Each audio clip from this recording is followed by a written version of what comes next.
Manifestement, cet homme n'avait pas de monnaie pour donner à la quête. Mais nous avons une solution. L'application La Quête qui vous permet de donner à votre paroisse, même sans être ici dans l'église à cause de cette période de confinement. Votre don va directement à la paroisse et est totalement anonyme. Le Conseil économique m'alerte sur le fait que cette période de confinement va impacter notablement les finances de la paroisse, comme vous pouvez l'imaginer. Alors frères et sœurs, pour que la paroisse puisse continuer à vivre, maintenez votre don. La marche inexorable du temps, l'adjudant, il faut vivre avec son chef.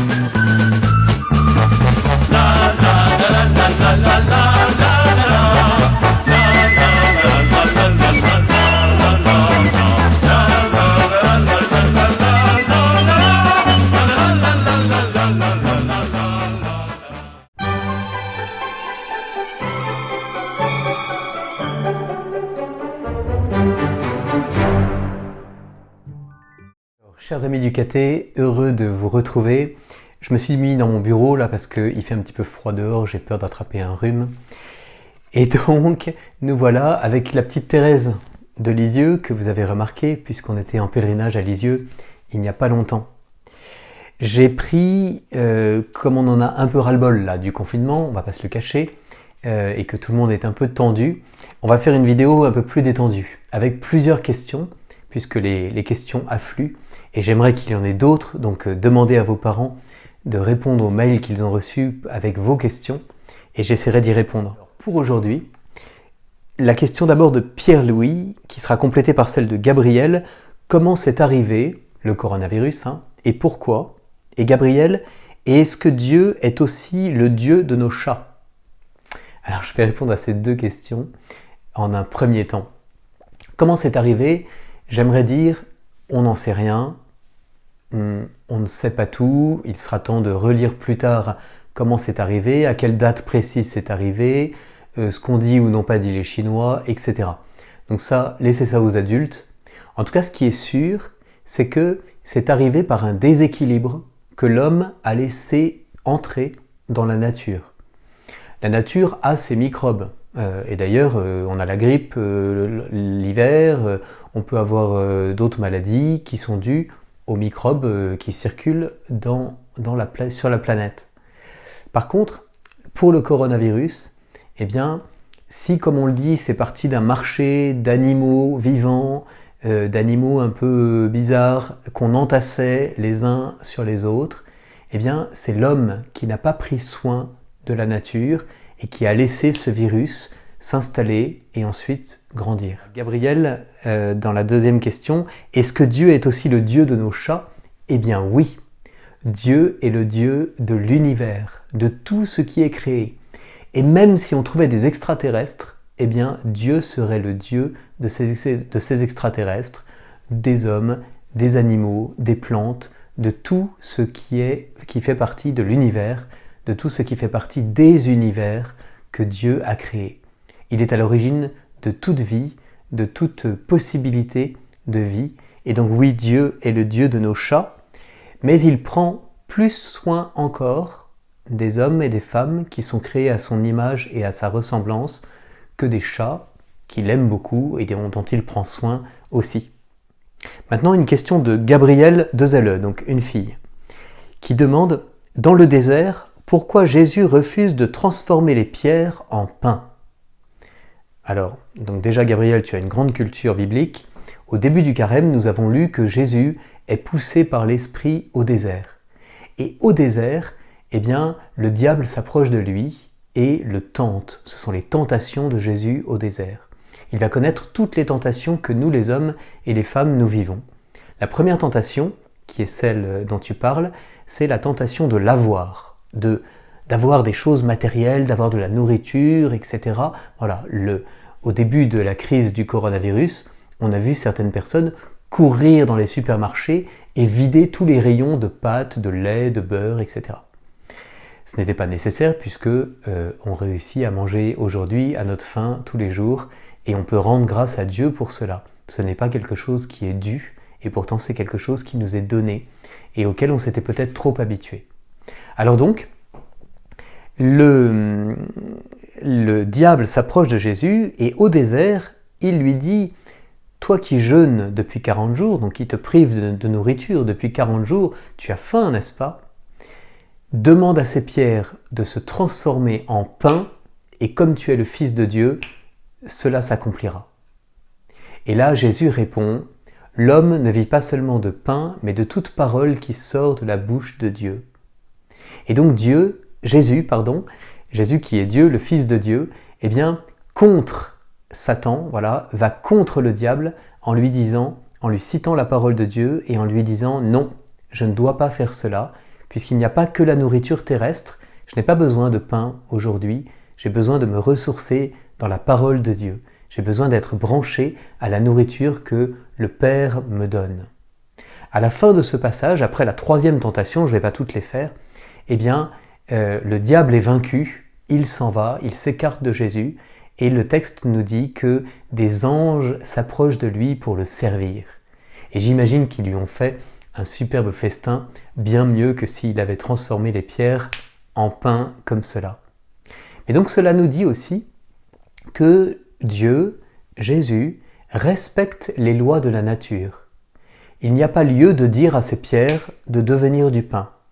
Par contre, quand il sera devant une foule immense de gens qui sont venus l'écouter, qui sont venus se nourrir de la parole de Dieu, et que ces gens auront faim, risqueront de retourner chez eux et de dépérir en route, de mourir de faim avant de rentrer chez eux, eh bien Jésus va multiplier les pains. On va lui donner 5 pains et 2 poissons, et il va les multiplier pour qu'une foule de 5000 personnes puisse manger. Donc, Jésus ne fait des miracles qui transforment les lois de la nature que lorsqu'il y en a absolument besoin pour ceux qui sont déjà nourris de la parole de Dieu et qui maintenant ont besoin aussi qu'on s'occupe de leur nourriture. Pourquoi Dieu n'arrête pas l'épidémie? Question de Pierre-Louis. Alors Dieu, je le disais à l'instant, respecte, Pierre-Louis, les lois de la nature. Si nous avons joué avec la nature, ou si la nature est déréglée parfois en elle-même avec la vie et la mort, eh bien, Dieu respecte les lois de la nature. En fait, à l'origine, souvenez-vous, Adam et Ève, au jardin du paradis, eh bien, n'avaient aucun problème, aucun virus, aucune difficulté avec les bêtes sauvages, aucune difficulté à se nourrir, il suffisait qu'ils tendent le bras et les fruits étaient toujours mûrs pour eux. Tout était parfait, c'était le paradis. Mais à partir du moment où ils ont dit non à Dieu, à partir du moment où ils ont commis le premier péché, qu'on appelle le péché originel, eh bien, boum, tout tombe par terre. Et dans la nature elle-même, eh bien, les hommes et les femmes ont à craindre les bêtes sauvages. Les hommes et les femmes doivent travailler la terre difficilement pour réussir à avoir des carottes, des navets, des poireaux, tout ce que vous avez en achetant ça tranquillement, soit à un agriculteur, soit au supermarché. Mais dans les deux cas, sauf exception, vous n'avez pas énormément travaillé pour avoir ces carottes, ces navets, ces poireaux. Or, l'homme doit travailler la terre pour lui faire donner son fruit. Eh bien, les virus aussi, l'épidémie elle-même, eh bien, est une blessure dans la création, est une blessure infligée à la terre et à l'homme à travers ce virus qui atteint sa santé.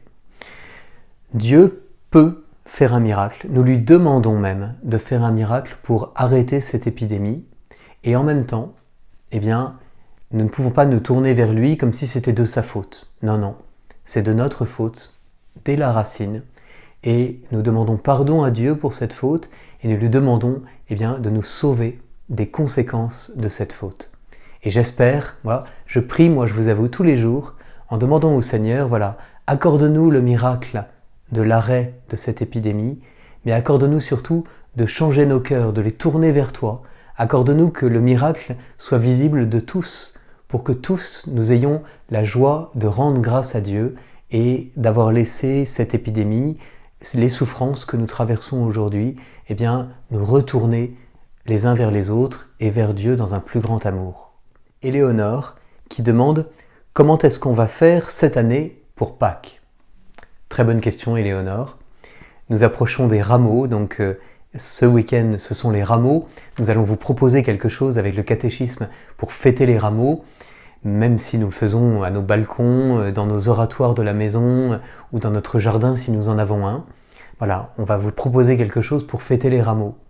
Mais pour Pâques, qui sera la semaine prochaine, eh bien ça va être dur. Parce que je vais être moi-même, a priori, tout seul, pas tout seul, avec le Père Janvier. Nous allons être dans notre église et nous allons célébrer le jeudi saint, quand Jésus lave les pieds de ses apôtres, le vendredi saint, quand Jésus porte sa croix et donne sa vie à Jérusalem, et le samedi saint, grand silence de Jésus qui est dans le tombeau, avec, dans la nuit, eh bien, le cierge pascal, le signe de la résurrection de Jésus, que nous fêtons donc le dimanche de Pâques, le dimanche de la résurrection. Mais cela va se passer, eh bien, dans le confinement, où chacun nous serons dans nos maisons, vos prêtres seront à l'église, on priera pour vous et on vous donnera des outils aussi pour être en communion de prière, en famille, autour de votre oratoire, à des moments clés de chacun de ces jours saints. Tenez bon, parce que là, on rentre dans le 15e jour, je crois, même un peu plus, du confinement, et ça devient dur. Ça devient dur, ça veut dire qu'il faut tenir dans la durée. Là, c'est plus trop drôle, le confinement. Et donc, il faut que chacun donne du sien. Je vous invite les enfants à être vraiment sympas avec les parents, à être reconnaissants. Si vous mangez tous les jours à votre faim, béni soit Dieu. Il y a des enfants à l'autre bout du monde qui vivent ce confinement, en plus en manquant de nourriture.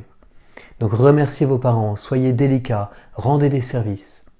Et puis vous les parents, si c'est dur de faire l'école à la maison, si c'est dur de supporter d'être toujours ensemble et d'avoir du mal avec les questions des enfants qui demandent quand est-ce que ça va se finir, pourquoi on ne va pas faire un tour dans le bois, pourquoi ne pas aller au bord de la mer, eh bien, soyez comment on va dire, redoublez d'amour vis-à-vis d'eux pour eh bien, que dans votre patience, ils puissent recevoir eux-mêmes un enseignement pour vivre patiemment cette période. Et puis redoubler d'amour entre vous. Il est difficile, lorsqu'on supporte trop de tensions, eh bien, de garder le lien profond, le lien cordial, le lien attentionné à l'époux ou à l'épouse. Alors je vous invite à faire attention, parce qu'effectivement, cette durée fait péter des câbles à beaucoup en ce moment. Eh bien, préservez-vous, demandez au Seigneur de vous préserver, et moi je vous assure de ma bénédiction et de ma prière pour chacun de vous, et particulièrement pour ceux qui vivent difficilement ce temps de confinement. Que le Seigneur vous bénisse, et à mercredi prochain.